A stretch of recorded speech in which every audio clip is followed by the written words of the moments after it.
আমি জানি না কেন এইভাবে রাষ্ট্র ফর্ম হওয়ার পর আবার বারবার বলা হচ্ছে গণতন্ত্রের মাধ্যমে আমরা জনগণের কাছে ক্ষমতা হস্তান্তর করব। এটা তো ভুয়া কথা। গণতন্ত্রের মাধ্যমে আমরা মারামারি এবং গণ্ডগোল তৈরির জন্য দুই সাপে কুমিরে এবং কি বলার নাম বেজিতে গণ্ডগোল লাগানোর জন্য আমরা আবার অগ্নিগর্ভ তৈরি করার জন্য ক্ষমতা হস্তান্তর করব। গণতন্ত্রে বলা হচ্ছে জনগণের শাসন প্রতিষ্ঠা করা হবে, কিন্তু আসলে জনগণের শাসন প্রতিষ্ঠিত হয় না, দলীয় শাসন প্রতিষ্ঠিত হয়।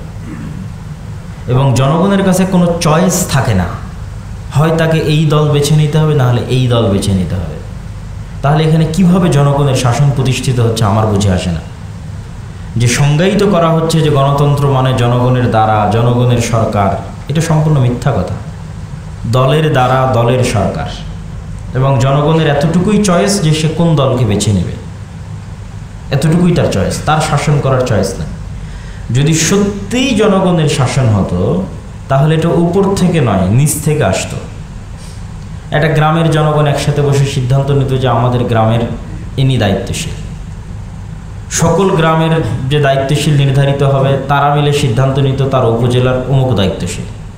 উপজেলার দায়িত্বশীলেরা মিলে বসে সিদ্ধান্ত নিত তার জেলার অমুক দায়িত্বশীল। জেলার দায়িত্বশীলেরা বসে সিদ্ধান্ত নিত তার বিভাগের অমুক দায়িত্বশীল। বিভাগের দায়িত্বশীলেরা বসে সিদ্ধান্ত তার দেশের অমুক দায়িত্বশীল।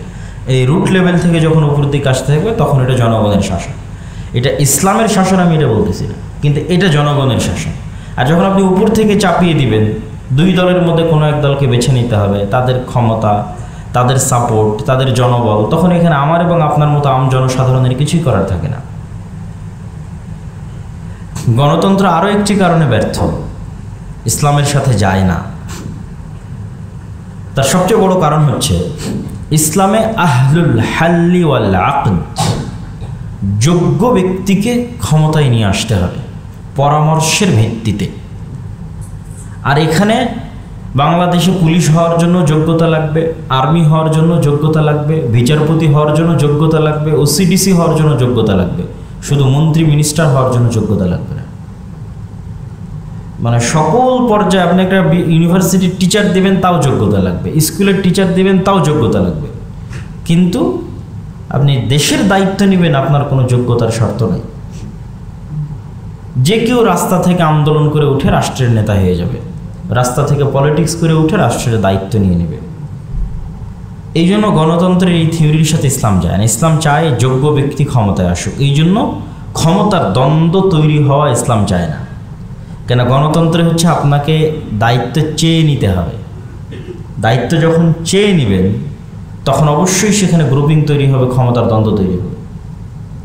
আর যখন পরামর্শের ভিত্তিতে কাউকে দায়িত্ব দিবেন, সবাই মিলে সিদ্ধান্ত নেবেন যে কে দায়িত্বশীল হবে, ঠিক যেভাবে এখন অন্তর্বর্তীকালীন সরকার গঠিত হয়েছে। অন্তর্বর্তীকালীন সরকারে কাদের ক্ষমতায় দিল, কারা আসলো, আমি এটা বিবেচনা করছি না, কিন্তু যেই পদ্ধতিতে সরকার তৈরি হয়েছে এটা হচ্ছে ইসলামের নির্বাচন পদ্ধতি, ইসলামের রাষ্ট্র পরিচালনা নির্বাচন পদ্ধতি। যে 3 সেনাবাহিনীর প্রধান, বিভিন্ন দলের নেতা, ছাত্র আন্দোলনের নেতা, তারা এক জায়গায় বসে সিদ্ধান্ত নিচ্ছে, পরামর্শ করছে আমরা কাকে রাষ্ট্রনেতা করতে পারি, সবচেয়ে যোগ্য ব্যক্তিকে। এটাই হচ্ছে ইসলামের রাষ্ট্র নেতা নির্ধারণের পদ্ধতি। এবং এই সিস্টেমে যতবার রাষ্ট্রের নেতা নির্ধারিত হবে ততবার অন্য যে কোনো গণতান্ত্রিক সময়ের চেয়ে দেশে শান্তি শৃঙ্খলা নিরাপত্তা বেশি বজায় থাকবে, গ্রুপিং কম হবে, যোগ্য ব্যক্তি ক্ষমতায় আসবে এবং যোগ্য ব্যক্তি দেশের দায়িত্ব নেবে। আমি জানি না কেন এইভাবে রাষ্ট্র ফর্ম হওয়ার পর আবার বারবার বলা হচ্ছে গণতন্ত্রের মাধ্যমে আমরা জনগণের কাছে ক্ষমতা হস্তান্তর করব। এটা তো ভুয়া কথা। গণতন্ত্রের মাধ্যমে আমরা মারামারি এবং গণ্ডগোল তৈরির জন্য দুই সাপে কুমিরে এবং কি বলার নাম বেজিতে গণ্ডগোল লাগানোর জন্য আমরা আবার অগ্নিগর্ভ তৈরি করার জন্য ক্ষমতা হস্তান্তর করব। হওয়া উচিত কি দেশের সবচেয়ে জ্ঞানীগুণী মানুষ মিলে একটা কাউন্সিল থাকবে, তারা পরামর্শ করে ঠিক আছে আপনি এখন পারছেন না, তার পরবর্তী ক্ষমতায় কে আসলো তাকে আমরা পরামর্শের ভিত্তিতে নির্ধারণ করব, ঠিক যেভাবে এখন হয়েছে, যে বিষয়ে আমরা প্রস্তাবনা দিব। তবে এই বিপ্লব বা অভ্যুত্থান পরবর্তী, বিপ্লব আমরা বলছি না, অভ্যুত্থান পরবর্তী দেশে এখন যে পরিবেশ এবং পরিস্থিতি তৈরি হয়েছে সেখানে আমাদের আরও কয়েকটি বিষয় মাথায় রাখতে হবে। যেহেতু বেশিরভাগ ক্ষমতায় যারা আছে তারা এনজিও শক্তি এবং পশ্চিমা সাপোর্টেড, সেহেতু এটা আশাই করা যায় যে তারা হয়তো দেশের ন্যায় নীতি ভালো করবে, অর্থনৈতিক উন্নয়ন ভালো করবে, কিন্তু যে জায়গাটা সবচেয়ে আশঙ্কার সেটি হচ্ছে সেকুলারিজম, সেটি হচ্ছে লিবারালিজম। সেকুলারিজম মানে ধর্মনিরপেক্ষতা, লিবারালিজম মানে অবাধ স্বাধীনতা, অবাধ ব্যক্তি স্বাধীনতা, আনলিমিটেড ফ্রিডম, যেটার সাথে ইসলামের বিশ্বাস সরাসরি সাংঘর্ষিক। বারবার দেখবেন যে জাতিসংঘ যখন কোনো স্টেটমেন্ট দেয়, আমেরিকা যখন স্টেটমেন্ট দেয়, তারা বারবার বলে যে আমরা ইনক্লুসিভ স্টেট চাই, অন্তর্ভুক্তিমূলক রাষ্ট্র চাই। তারা কোনো সময় টু দ্য পয়েন্ট আপনাকে ধরিয়ে দিবে না যে আমি এইটার দ্বারা এইটা বুঝাচ্ছি। পজিটিভ, যে আমি মাঝে মধ্যে বিভিন্ন বক্তব্যে বলেছি যে পজিটিভ ওয়েতে দাওয়াতি কাজ করা উচিত, নেগেটিভ না। এই কাজটা তারা কাজে লাগায়, যে তারা সবসময় পজিটিভ ওয়েতে দাওয়াতি কাজ করে, বলবে বৈষম্য মুক্ত অন্তর্ভুক্তিমূলক সমাজ চাই। কিন্তু এই অন্তর্ভুক্তিমূলক সমাজ মানে যে এখানে সমকামীদের অধিকার দিতে হবে, অন্তর্ভুক্তিমূলক সমাজ মানে যে এখানে জেনার অধিকার দিতে হবে, এটা কিন্তু সে বলবে না, কিন্তু এর মধ্যে এটা আছে। তো যেহেতু সে পজিটিভ ওয়েতে দাওয়াতি কাজ করবে, সেহেতু সে এটা বলবে না, কিন্তু এটা বললে তো আপনারা ক্ষিপ্ত হয়ে যাবেন, আন্দোলন মিছিল মিটিং শুরু হয়ে যাবে। এই জন্য সবসময় বলবে আমরা চাই অন্তর্ভুক্তিমূলক রাষ্ট্র, যেখানে সবার অধিকার থাকবে, সবার অবাধ স্বাধীনতা থাকবে। এই বলতে বলতে বলতে ধরো সমকামীদের কি অধিকার নাই? তখন তো আপনি এতক্ষণ ভেবে আসলেন যে না, সবার অধিকারের কথা বলা হচ্ছিল, কত সুন্দর, তাই এখন সমকামীদের অধিকারের কথা বলা হচ্ছে, তখন আপনার টনক নড়বে। তো এই জন্য এই ধরনের মুখরোচক বলি থেকে আমাদের সতর্ক থাকতে হবে আগে থেকেই, পূর্ব থেকেই, যেন আমাদের দুর্বলতার সুযোগ নিয়ে কেউ ইসলাম বিরোধী কোনো কিছু এই দেশে ব্যাপকভাবে বাস্তবায়ন, প্রচার এবং প্রতিষ্ঠা করার সুযোগ না পায়। সেক্ষেত্রে সেকুলারিজমও আমাদের শত্রু, লিবারালিজমও আমাদের শত্রু। সেকুলারিজম মানে ধর্মনিরপেক্ষতাবাদ, মানে রাষ্ট্রের সাথে ধর্মের কোনো সম্পর্ক নাই, আমরা অসাম্প্রদায়িক ধর্মবিহীন রাষ্ট্র চাই। ভাই, এই একটা স্লোগান দিয়েই তো গত 15 বছর আমাদের উপর জুলুম করা হয়েছে। তো তুমি আবার সেই ফ্যাসিস্টকে পতন করে আবার তুমিও তো একই স্লোগান দিচ্ছ, তুমিও বলতেছো যে রাষ্ট্রের সাথে ধর্মের কোনো সম্পর্ক রাখা যাবে না, অসাম্প্রদায়িক বাংলাদেশ চাই, এই চাই, এই চাই, অনেক কথা। তো এইগুলো তো যিনি আগে ছিলেন তিনিও চাইতেন, তিনিও তো সবসময় সেকুলারিজমের দাস দিয়ে আয়না ঘর তৈরি করেছে। তাহলে মূল কালপ্রিটকে, মূল কালপ্রিট 15 বছর যারা শাসন করলো তারা, না যেই আদর্শ, যেই সেকুলারিজমে বিশ্বাস করে তারা শাসন করেছে সেইটা? সেকুলারিজম মূল কালপ্রিট। সেকুলারিজমে আয়না ঘর তৈরি করেছে, সেকুলারিজমে শত শত মানুষকে গুম করেছে। এটা বলতে পারতে হবে, এটা আমাদের আওয়াজ, এটা আমাদের উঠাতে হবে, বলতে হবে। অতএব তুমি আবার আজকে নতুন করে ওই একই দার্স আমাদেরকে দিচ্ছ যে আমি এটা করব, এটা করব, এটা করব, এটা তো হবে না। অবশ্যই রাষ্ট্রের সাথে ইসলামের সম্পর্ক রয়েছে, যেটা আমরা যেই বাক্য দিয়ে আলোচনা শুরু করেছি যে ইন্নাদ-দীনা ইনদাল্লাহিল ইসলাম ওয়া মান ইয়াবতাগি গায়রাল ইসলামি দীনা, যে আল্লাহ সুবহানাহু ওয়া তাআলার নিকটে কমপ্লিট কোড অফ লাইফ হচ্ছে ইসলাম। রাষ্ট্রের সকল সমস্যার সমাধান ইসলামে আছে। তো যে বিষয়টা আমরা তুলে ধরতে চাচ্ছিলাম, যে যদিও হয়তো আমার কথা কিছু অগোছালো হতে পারে, তো তারপরও প্রতিটা পয়েন্ট টাচ করার চেষ্টা করব, যে ডেমোক্রেসি কেন পাশ্চাত্য বিশ্বে তাদের জন্য স্যুট করে, সফল, আর কেন আমাদের জন্য ব্যর্থ। প্রথম কথা, যেহেতু তারা সুপার পাওয়ার, সেহেতু তাদের উপর ইনফ্লুয়েন্স করার কেউ নাই। আর যেহেতু আমরা সুপার পাওয়ার নই, সেহেতু আমাদের উপর ইনফ্লুয়েন্স করার অভাব দুনিয়াতে নাই। আমাদের পার্শ্ববর্তী দেশ থেকে শুরু করে, চায়না থেকে শুরু করে আমেরিকা পর্যন্ত সবাই আমাদের প্রতি ইনফ্লুয়েন্স করবে, এটাই স্বাভাবিক। তো এই জন্য আমাদের এখানে স্থিতিশীল শাসন লাগবে। আর যেহেতু তারাই সুপার পাওয়ার, তাদের উপর কেউ ইনফ্লুয়েন্স করবে না। এটা 1 নম্বর কারণ গণতন্ত্র সেখানে স্যুট করার। 2 নম্বর কারণ, সেখানকার প্রতিষ্ঠানগুলো শক্তিশালী। আমাদের প্রতিষ্ঠান ধ্বংস। এই সমস্ত দেশে, ভারত, পাকিস্তান, বাংলাদেশে প্রতিষ্ঠান চলে না। এই গণতান্ত্রিক পালা পট পরিবর্তনের কারণে এই প্রতিষ্ঠানগুলো চলে না, এই ভারত, পাকিস্তান, বাংলাদেশের মতো দেশে। আর এই গত 15 বছরের পর তো প্রতিষ্ঠান সম্পূর্ণ নাই হয়ে গেছে। যেমন পুলিশ বাহিনীর কথা যদি বলেন, নাই, এই প্রতিষ্ঠানটা এখন নাই, অস্তিত্বহীন। অথচ এই পুলিশ বাহিনী ইংল্যান্ডে সবচেয়ে শক্তিশালী, আমেরিকাতে সবচেয়ে শক্তিশালী। ক্ষমতায় ডোনাল্ড ট্রাম্প কি ক্ষমতায় বাইডেন, পুলিশ বাহিনীর কাছে এটা দেখার বিষয় নয়। সে তার মতো তার কার্যক্রম সে চালিয়ে যাবে। বিচার বিভাগ স্বাধীন, ওই প্রতিষ্ঠান মজবুত, কে ক্ষমতা এটা দেখার বিষয় নয়, তার মতো সে কাজ করে, ফাংশন করে। কিন্তু আমাদের মতো দেশগুলোতে এই সমস্ত বড় বড় প্রতিষ্ঠানগুলো ধ্বংস হয়ে গেছে। এই সমস্ত ধ্বংসশীল প্রতিষ্ঠানের উপর দাঁড়িয়ে গণতন্ত্র চলে না, বরং দেশে অস্থিতিশীলতা বিরাজ করবে এবং রাজনৈতিক অস্থিতিশীলতার কারণে অর্থনৈতিক অস্থিতিশীলতা তৈরি হবে। এখানে আরো একটি বিষয় আমাদের মাথায় রাখতে হবে, সেটি হচ্ছে আমরা তাহলে কি করতে পারি, বা ইসলামী খেলাফা তাহলে কিভাবে প্রতিষ্ঠিত হতে পারে। তার আগে আরেকটু কথা বলে নেই যে ইসলামী খেলাফা বলতে আমরা কি বুঝাই, ইসলামী রাষ্ট্র দর্শন বলতে কি। ইসলামী রাষ্ট্র দর্শনের ছোট্ট কয়েকটা মূলনীতি আছে যা আমি এর আগের বক্তব্যগুলোতে বিস্তারিত স্পষ্ট করেছি দলিল সহ। সংক্ষিপ্ত যদি বলি তাহলে ইসলামের রাষ্ট্রীয় দর্শন হচ্ছে ক্ষমতার চিরন্তন চিরস্থায়ী মালিকানা একমাত্র আল্লাহর, বাকি সবাই যারা আসবে আর ক্ষণস্থায়ী ক্ষমতার মালিক, কেউ চিরস্থায়ী নয়। 2 নম্বর হচ্ছে আল্লাহর নিকটে সকল মানুষ সমান, এখানে কালো সাদা, তারপরে হচ্ছে আপনার ধর্ম বর্ণ কোনো কিছুর ভেদাভেদ, মানুষের ব্যক্তিগত মানবাধিকার তার সামাজিক অধিকার প্রদানের জন্য আল্লাহর নিকটে নাই। সবাই আল্লাহ সুবহানাহু ওয়া তাআলার নিকটে সমান, মানে এটি ইসলামী রাষ্ট্রের কাছে, মুসলিম রাষ্ট্রের কাছে তার সকল নাগরিক সমান তার ন্যূনতম অধিকার পাওয়ার জন্য। এবং কোনো প্রকারের বর্ণ বৈষম্য এবং কোনো প্রকারের রং গোত্র দল এই বৈষম্য জায়গা ইসলামে নাই, ইসলামী রাষ্ট্রে নাই। 3 নম্বর হচ্ছে ইসলামী রাষ্ট্রের সবচেয়ে বড় মূলনীতি হচ্ছে এখানকার ভিত্তি হতে হবে ন্যায়পরায়ণতা। ইসলামী রাষ্ট্রের মূল ভিত্তি ন্যায়পরায়ণতা। আমরা অনেকেই মনে করি যে এই মোহাম্মদপুরের সব মানুষ 5 ওয়াক্ত সালাত আদায় করলেই মনে হয় ইসলামী রাষ্ট্র হয়ে গেল, মোহাম্মদপুরের সব মেয়েরা বোরখা পরলেই হয়তো ইসলামী রাষ্ট্র হয়ে গেল। জি না, এই মোহাম্মদপুরের সব মানুষ যদি 5 ওয়াক্ত সালাত আদায় করে আর সব মেয়ে যদি বোরখা পরে, কিন্তু এখানে যদি ন্যায়পরায়ণতা না থাকে, অন্যায় হয়, মানুষের অধিকারের সাথে ছিনিমিনি খেলা হয়, মানুষের প্রতি জুলুম করা হয়, মানুষের ধন সম্পদ অন্যায়ভাবে ভক্ষণ করা হয়, যে জায়গার যোগ্য তাকে সেই জায়গায় দায়িত্ব দেওয়া না হয়, টাকার বিনিময়ে আত্মীয় স্বজনের বিনিময়ে যদি মানুষ চাকরি পেয়ে যায়, যোগ্যতার বিনিময়ে নয়, তাহলে কোশ্চিনকালে এটা ইসলামী রাষ্ট্র নয়।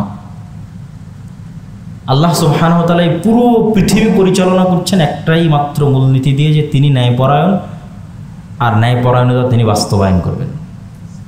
এবং এটা তার ওয়াদা যে পৃথিবী সৃষ্টির শুরু থেকে নিয়ে কিয়ামত পর্যন্ত plus plus plus minus minus minus হতেই থাকবে। যেমন হয়তো গত 15 বছর যাদের উপর জুলুম হয়েছে তাদের খাতায় আছে মাইনাস মাইনাস মাইনাস মাইনাস, আর যারা টাকা পয়সা লুট করে নিয়ে গেছে plus plus plus plus plus.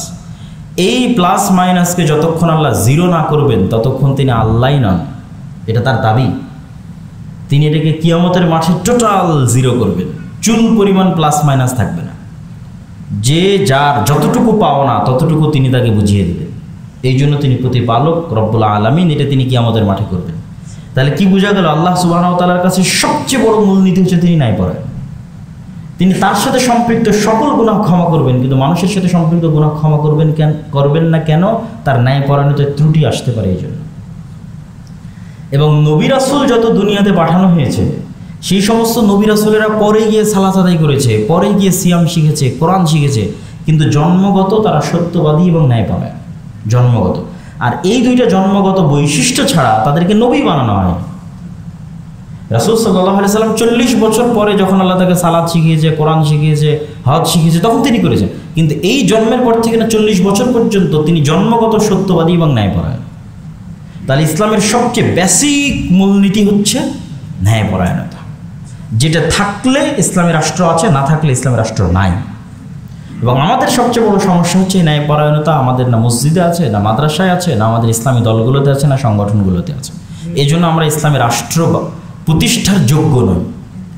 ইসলামী রাষ্ট্র প্রতিষ্ঠার যোগ্য হতে হলে সর্বাগ্রে আমাদের যে ছোট্ট ছোট্ট প্রতিষ্ঠানগুলো আছে, মসজিদ একটা প্রতিষ্ঠান, মাদ্রাসা একটা প্রতিষ্ঠান, দল একটা প্রতিষ্ঠান, এগুলোতে বেসিক মূলনীতি বাস্তবায়ন করতে হবে, ন্যায়পরায়ণতা। যে আপনার বেশি চামচামি করবে তাকে আপনি পদ দিয়ে দিবেন, যতই ইসলামী দল হোক, তাহলে তখন ন্যায়পরায়ণতা থাকলো না। যতই সালাত আদায় করে ন্যায়পরায়ণতা থাকলো না, তাহলে আপনি ইসলামী রাষ্ট্র পালনের যোগ্য নন, প্রতিষ্ঠার যোগ্য নন। চতুর্থ বেসিক মূলনীতি হচ্ছে ইসলামে মানুষের জীবনের হেফাজত সকল বিধি বিধান নিয়ম নীতির ঊর্ধ্বে। সকল হালাল হারাম হয়ে যেতে পারে, সকল হারাম হালাল হয়ে যেতে পারে মানুষের জীবন বাঁচাতে। মানুষের জীবন বাঁচানোর ঊর্ধ্বে ইসলামে কোনো হুকুম নাই আল্লাহ সুবহানাহু ওয়া তাআলার পক্ষ থেকে, এর উপরে কোনো হুকুম নাই। শুকরের গোশত খাওয়া হারাম, জীবন বাঁচানোর জন্য যদি কেউ খেয়ে নেয় তার জন্য গুনাহ হবে না, কেন ইসলামের সকল ফরজের উপরের ফরজ, বড় ফরজ হচ্ছে লাইফ সেভিং, জীবন বাঁচানো। এটা হচ্ছে আপনি যখন দেখবেন একটা ইসলামী রাষ্ট্র প্রতিষ্ঠা হয়েছে, তখন সবচেয়ে যে সেফটিটা প্রতিষ্ঠা হবে সেটা হচ্ছে প্রত্যেকটা নাগরিকের জীবনের নিরাপত্তা প্রতিষ্ঠা। ইসলামী রাষ্ট্র যে কতটা স্বর্ণ, কতটা মহান, কতটা কল্যাণমূলক তা আমরা তো আমাদের জীবনে দেখতে পেলাম না, দেখতে পাচ্ছি না। কিন্তু অতীতের ইতিহাস যদি ঘেটে দেখেন, এগুলো কিসের গণতন্ত্র, এরকম হাজার গণতান্ত্রিক রাষ্ট্র, লক্ষ সমাজতান্ত্রিক রাষ্ট্র, লক্ষ ধর্মনিরপেক্ষতাবাদী রাষ্ট্র, একজন মানুষকে, মুসলমানকে আমি বলিনি, একজন হিন্দুকে, একজন বৌদ্ধকে, একজন খ্রিস্টানকে যেই পরিমাণ অর্থনৈতিক অধিকার, যেই পরিমাণ মানবিক অধিকার দিতে পারবে, ইসলামী খেলাফা বা ইসলামী রাষ্ট্র প্রতিষ্ঠা হলে তার চেয়ে হাজার গুণ, লক্ষ গুণ, শত গুণ বেশি প্রত্যেক মানুষের মানবিক অধিকার, অর্থনৈতিক অধিকার, জীবনের অধিকার নিশ্চিত হবে এবং সুরক্ষিত হবে। এই মূলনীতিগুলো ইসলামের মধ্যে আছে, দেওয়া আছে যে কিভাবে ইসলামী রাষ্ট্র প্রতিষ্ঠিত হবে, পরিচালিত হবে। কিন্তু এখন আমাদের প্রশ্ন আসতে পারে যে এই জিনিসগুলো তো আমরা বুঝলাম যে ইসলামী রাষ্ট্র অনেক সুন্দর, সেখানে ন্যায়নীতি থাকবে, জীবনের সুরক্ষা থাকবে, এগুলোই সবচেয়ে টপ প্রায়োরিটি পাবে। এবং ইসলামী রাষ্ট্র হচ্ছে একটি কল্যাণমূলক রাষ্ট্র, যেখানে অন্ন, বস্ত্র, বাসস্থান, থাকার জায়গা, কাপড়ের ব্যবস্থা, চিকিৎসার ব্যবস্থা, শিক্ষার ব্যবস্থা, এগুলোর মূল জিম্মেদার রাষ্ট্র। একটা কুকুরও যদি না খেয়ে মারা যায় তাহলে এর জন্য দায়ী থাকবে রাষ্ট্রের দায়িত্বশীল, এবং এই ভয়ে সে তটস্থ থাকবে, যেমন ওমর ইবনুল খাত্তাব তটস্থ থাকতেন। কোনো নাগরিক গৃহহীন অবস্থায় যদি থাকে 1 সেকেন্ডের জন্য, এর জন্য দায়ী রাষ্ট্র। ইসলামী রাষ্ট্র একটি কল্যাণমূলক রাষ্ট্র ব্যবস্থা, যেই কল্যাণটা শুধু মুসলমানের জন্য নয়, পৃথিবীর সকল মানুষের জন্য। এর চেয়ে বেস্ট রাষ্ট্র পরিচালনার থিওরি পৃথিবীতে কোনোদিন আসেনি, ভবিষ্যতেও কোনোদিন আসবে না। চলমান আমেরিকা এবং ইংল্যান্ডেও যদি ইসলামিক খেলাফার সিস্টেম বাস্তবায়ন করা হয়, ইংল্যান্ড এবং আমেরিকার মানুষেরা বেশি আরামে, বেশি শান্তিতে, বেশি নিরাপদে থাকবে এখন তারা যে শান্তিতে, যে নিরাপদে, যে আরামে আছে।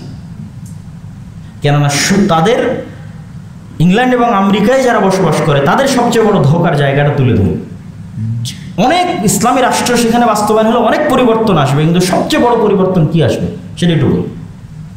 ধরেন আজকে ইংল্যান্ডের যে নাগরিক, আমেরিকার যে নাগরিক, তারা পৃথিবীর সবচেয়ে উন্নত রাষ্ট্র ব্যবস্থায় বসবাস করছে, তাদের জীবনের অধিকার আছে, শিক্ষার অধিকার আছে, চিকিৎসার অধিকার আছে। কিন্তু একটা জায়গায় তাদেরকে গোলাম বানিয়ে রাখা আছে।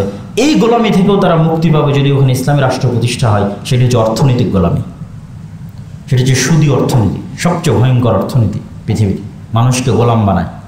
আপনি সারা জীবন চাকরি করেও একটা নিজের টাকা দিয়ে একটা বাড়ি কিনতে পারবেন না, আপনাকে সরকারের কাছ থেকে লোন নিয়ে বাড়ি কিনতে হবে। এটা হচ্ছে আমেরিকা এবং ইংল্যান্ডের সবচেয়ে বড় বাস্তবতা, সেটা হচ্ছে অর্থনৈতিক গোলামি। বাহ্যিকভাবে মনে হচ্ছে আপনি খুব স্বাধীন আছেন, বাট আপনি ইকোনমিক্যালি একজন গোলাম, দাস। এই অর্থনৈতিক গোলামি থেকেও ইংল্যান্ড এবং আমেরিকার মানুষ মুক্তি পাবে যদি তারা তাদের দেশে ইসলামী রাষ্ট্র বাস্তবায়ন করে। আরও অনেক বিষয় আছে যেগুলো থেকে তারা মুক্তি পাবে, সেগুলো আজকের আলোচনা না বলি, কিন্তু বড় যে ব্যাপক পরিবর্তন হবে সেটা হচ্ছে এটা। এখন আপনারা প্রশ্ন করবেন যে অনেক আলোচনা, অনেক লেকচার শুনলাম, কিন্তু ইসলামী রাষ্ট্র বা ইসলামী খেলাফা প্রতিষ্ঠিত হবে কিভাবে? যতক্ষণ অন্য সিস্টেমগুলো পরিপূর্ণ ব্যর্থ না হচ্ছে ততক্ষণ পর্যন্ত নতুন সিস্টেম প্রতিষ্ঠিত হওয়ার সুযোগ নাই। কেননা ইসলামে কম্প্রোমাইজ করার সুযোগ নাই। ইসলামে কম্প্রোমাইজ করলে এটা ইসলামের দুর্নাম। আমি আজকে গণতান্ত্রিক সিস্টেম বহাল রেখে ইসলামের নামে ক্ষমতায় গেলাম, আমাকে কম্প্রোমাইজ করতে হবে। তখন যে অশান্তি এবং বিশৃঙ্খলা বিরাজ করবে, আর দোষটা আসবে ইসলামের উপরে। এই জন্য ইসলামে কম্প্রোমাইজের সুযোগ নেই। তথা তোমার যে সিস্টেম আছে এই সিস্টেমটাকে টোটাল কোলাপস করতে হবে, ধ্বংস হতে হবে। যেমন আমাদের দেশে গণতান্ত্রিক সিস্টেম আছে, এটা পরিপূর্ণরূপে যেদিন ধ্বংস হয়ে যাবে, ওই পরিপূর্ণ ধ্বংসের উপর ইসলামী খেলাফা প্রতিষ্ঠিত হবে। আপনি গণতান্ত্রিক সিস্টেম জিইয়ে রেখে পরিপূর্ণ ইসলামী খেলাফা বাস্তবায়ন করতে পারবেন না।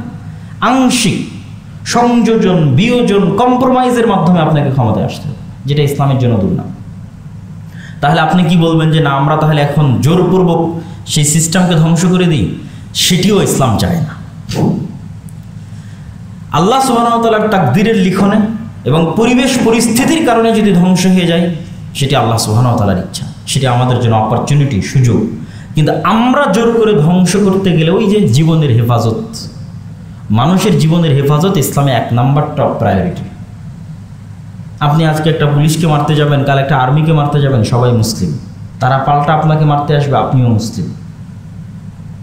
তাহলে আপনাকে পরিবেশ তৈরি করতে হবে, আপনার প্রস্তুতি থাকতে হবে, ন্যায়পরায়ণতা, ন্যায়নিষ্ঠা, ইনসাফ নিজেদের মধ্যে বাস্তবায়নের মাধ্যমে, এটা হচ্ছে 1 নম্বর প্রস্তুতি। নিজেদের মধ্যে বাস্তবায়নের মাধ্যমে ইসলামী রাষ্ট্র কোনোদিন প্রতিষ্ঠা হওয়ার সুযোগ আসলে যেন আপনারা বাস্তবায়ন করতে পারেন। সুযোগ আসবে কখন? যখন সিস্টেম কোলাপস হবে। সিস্টেমকে কোলাপস হতে দিবে না কে? যতদিন আমাদের পাশ্চাত্য গডফাদাররা আছে, ওরা সিস্টেম কোলাপস হতে দিবে না। গণতন্ত্র পরিপূর্ণ ধ্বংস হোক এটা তারা চায় না, কেন তারা জানে গণতন্ত্র পরিপূর্ণ ধ্বংস হয়ে গেলে এখানে আর একমাত্র থিওরি যেটা এই দেশ পরিচালনা করবে সেটা খেলাফত। যেমনটা আফগানিস্তানে সংঘটিত হয়েছে। আফগানিস্তানের সিস্টেম ধ্বংস হয়ে গেছে, যেহেতু এখানে টানা 40 বছর থেকে যুদ্ধ চলতেছে। রাশিয়ার সাথে যুদ্ধ হয়েছে, আমেরিকার সাথে যুদ্ধ হয়েছে, মানে সেখানে কোনো সিস্টেম এক্সিস্ট করে না, ব্যর্থ। তো যখন সিস্টেম ব্যর্থ, সেখানে আমার একটা নীতি আছে, প্যারালাল একটা ক্ষমতা আছে, অটোমেটিক ওই ব্যর্থ সিস্টেমে আমি সরকার, এবং সেটা কোনো কম্প্রোমাইজ ছাড়া পূর্ণাঙ্গ উত্থান, ইসলামী ক্ষমতার এবং রাষ্ট্রের পূর্ণাঙ্গ উত্থান। এই যে অতীতের যে সরকার ছিল, এই সরকার যে পরিবেশে নিয়ে গেছিল এই দেশকে, এই পরিবেশ আর কিছুদিন চললে এখানে সিস্টেম কোলাপস হয়ে যেত, এখানে বাইরের প্রতিবেশী দেশ সংযুক্ত হয়ে যেত। তখন হয়তো এখানে 5-10 বছরের একটা গৃহযুদ্ধ হতো, কিন্তু ওই গৃহযুদ্ধের পরে এখানে ইসলামী খেলাফার উত্থান ঘটতে পারত। কেননা পরিপূর্ণ কোলাপসের উপর ভিত্তি করে পরিপূর্ণ ইসলামের উত্থান সম্ভব, আংশিক কোলাপসের উপর ভিত্তি করে আংশিক ইসলাম দিয়ে ইসলামের দুর্নাম হবে। কিন্তু এটা আমেরিকাই কখনো চায় না যেভাবে ধ্বংস হয়ে যায়। তখন তারা সেখানে ইন্টার করে, ঢোকে আবার ওই আগের সিস্টেমটাকে বহাল রাখে। যেমন এখন আগের সিস্টেম বহাল হয়ে গেছে। আপনি হয়তো মনে করছেন যে যার চেহারা দেখতাম, যার প্রতি খুব রাগ, তাকে তো বিতাড়িত করে দিয়েছে, কিন্তু সিস্টেমটা ওটাই, এবং সিস্টেম ওটাই থাকবে।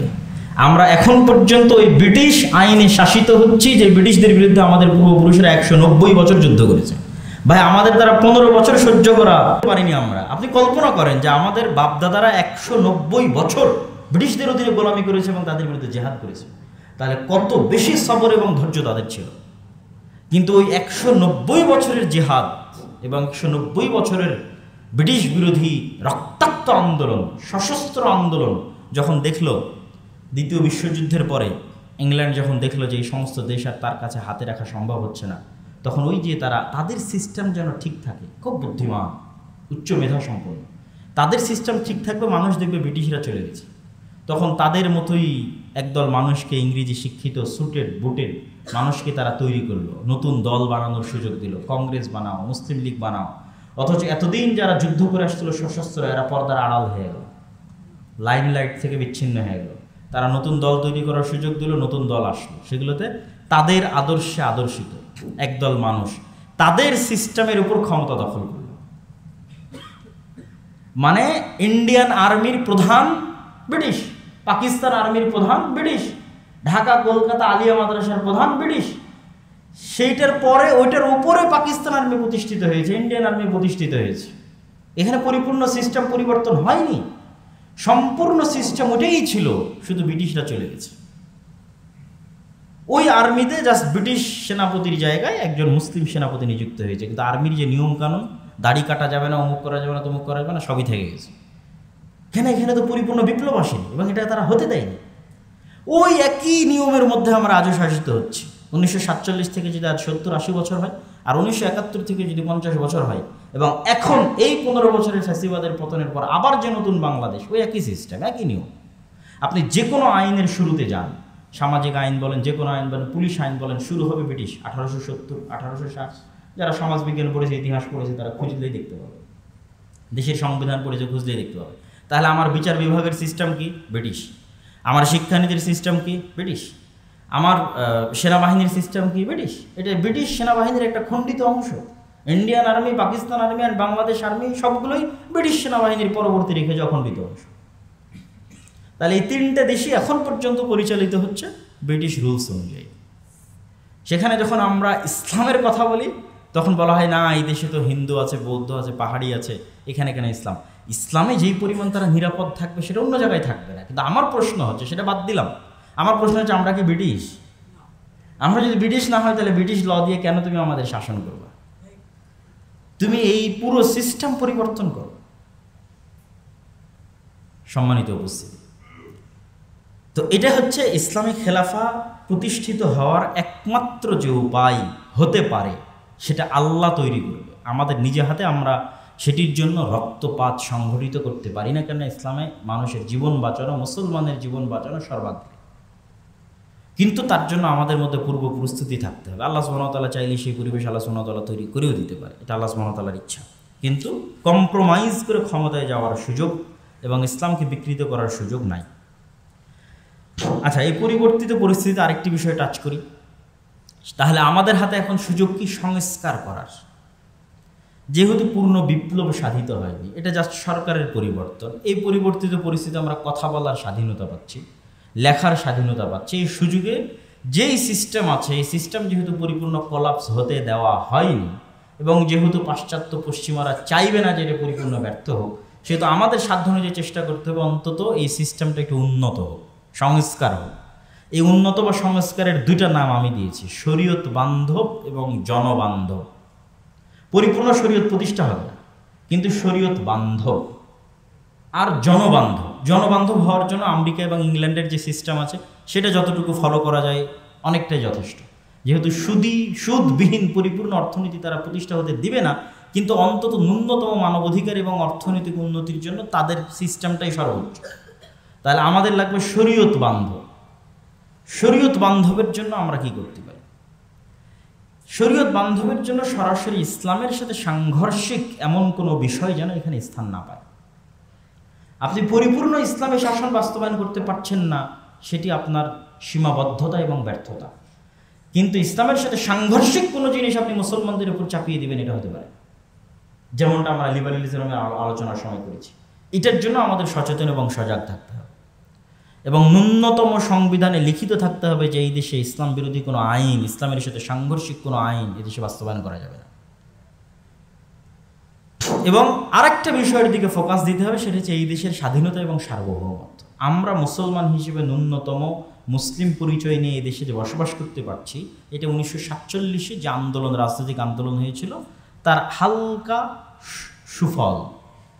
এই দেশের স্বাধীনতা এবং সার্বভৌমত্ব যে 1947-এ আমরা যে সীমানা পেয়েছিলাম, এটা যদি ধ্বংস হয়ে যায়, স্বাধীনতা সার্বভৌমত্ব না থাকে, যেমনটা গত 15 বছরের নতজানু পররাষ্ট্রনীতির কারণে তৈরি হয়েছিল, তাহলে আমরা সামগ্রিকভাবে ক্ষতির সম্মুখীন হব। যেমন এখন যে বন্যা আমরা দেখলাম, এইরকম বন্যার সময় ডুবে মরা আর গ্রীষ্মকালে পানিবিহীন মরুভূমিতে পরিণত হওয়া, এটা তো বাংলাদেশের স্বাধীনতা এবং সার্বভৌমত্ব না থাকার প্রমাণ বহন করে। যেখানে সারা বিশ্বের আন্তর্জাতিক আইন কর্তৃক স্বীকৃত যে যখনই কোনো নদী দুই দেশের মধ্যে বর্ডার ক্রস করে, উজান থেকে ভাটিতে যায়, তখন এককভাবে উজানের কোনো দেশ ওই নদীতে বাঁধ দিয়ে ভাটির দেশের অনুমতি ছাড়া পানি প্রত্যাহার করতে পারে না। কিন্তু আমাদের সাথে গত 50 বছর থেকে এই জুলুম করা হচ্ছে। পদ্মা নদীকে হত্যা করা হয়েছে, পদ্মা নদীর 50-এর অধিক কাছাকাছি শাখা নদী নিহত হয়েছে, সারা বাংলাদেশে 300-এর অধিক নদীকে হত্যা করা হয়েছে। পদ্মা নদীতে যেমন বাঁধ দেওয়া হয়েছে, তিস্তাতে আমাদের নিকটবর্তী বাঁধের নাম হচ্ছে গজলডোবা, আর এর অতিরিক্ত পাহাড়ের যতদিকে যাওয়া যাবে অসংখ্য বাঁধ আছে। পুরো তিস্তা নদী একটা মৃত মরুভূমিতে পরিণত হয়েছে। তাহলে গ্রীষ্মকালে পানি প্রত্যাহার করে এই নদীগুলোকে হত্যা করা হচ্ছে, আবার বন্যার সময় যখন পানি বেশি হয়ে যাচ্ছে, ছেড়ে দিচ্ছে, তখন আমার নদীর তো ধারণ ক্ষমতা নেই। যেহেতু শুষ্ক মরুভূমি নদী, বন্যার এত পানি সে ধারণ করবে কীভাবে? তখন কুমিল্লা ফেনীতে যে বন্যা হয়েছে এরকম বন্যা হচ্ছে, সিলেটে যে বন্যা হয়েছে এরকম বন্যা হচ্ছে। এই বন্যার ক্ষতির পরিমাণ আপনি কল্পনা করতে পারবেন না। এই বন্যার ক্ষতির পরিমাণ কল্পনা করতে পারবেন না। মাজা ভেঙে দেওয়া যেটাকে বলা হয়, ফেনী, কুমিল্লা, নোয়াখালীর মানুষের মাজা ভেঙে দেওয়া হয়েছে অর্থনৈতিকভাবে, এবং আন্তর্জাতিক আইন লঙ্ঘন করা হয়েছে যে আপনি বাঁধ খুলে দেবেন, তার পূর্বে ভাটির দেশকে জানাবেন না, এটা আন্তর্জাতিক আইনের লঙ্ঘন।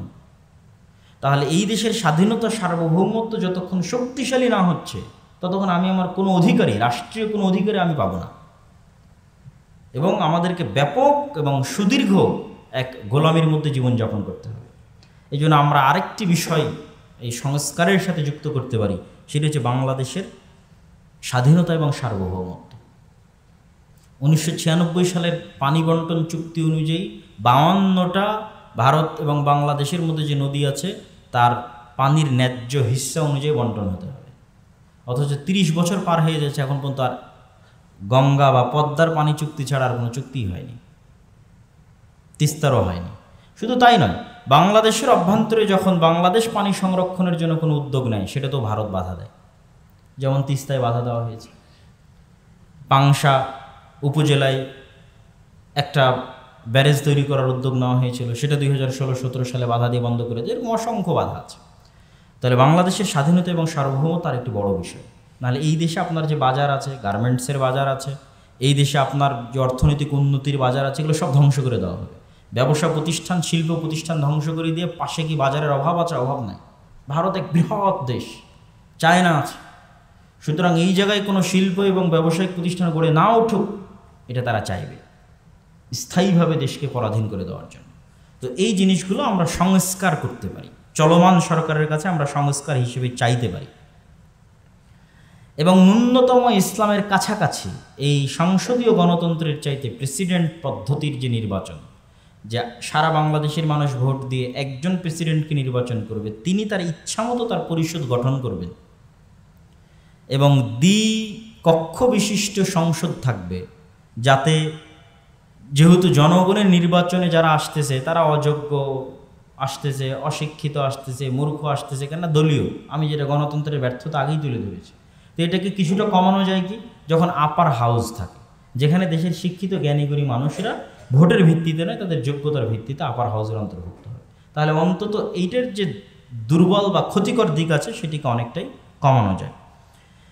তো এই বিষয়গুলো আমাদের আলোচনার মধ্যে নিয়ে আসতে হবে এবং এই বিষয়গুলো সংস্কারের মধ্যে নিয়ে আসতে হবে। নিয়ে এসে আমরা চাই যে চলমান যে সরকার যারা দায়িত্ব নিয়েছে তারা অন্তত রাষ্ট্রের জন্য কল্যাণকর যে সংস্কারগুলো আছে সে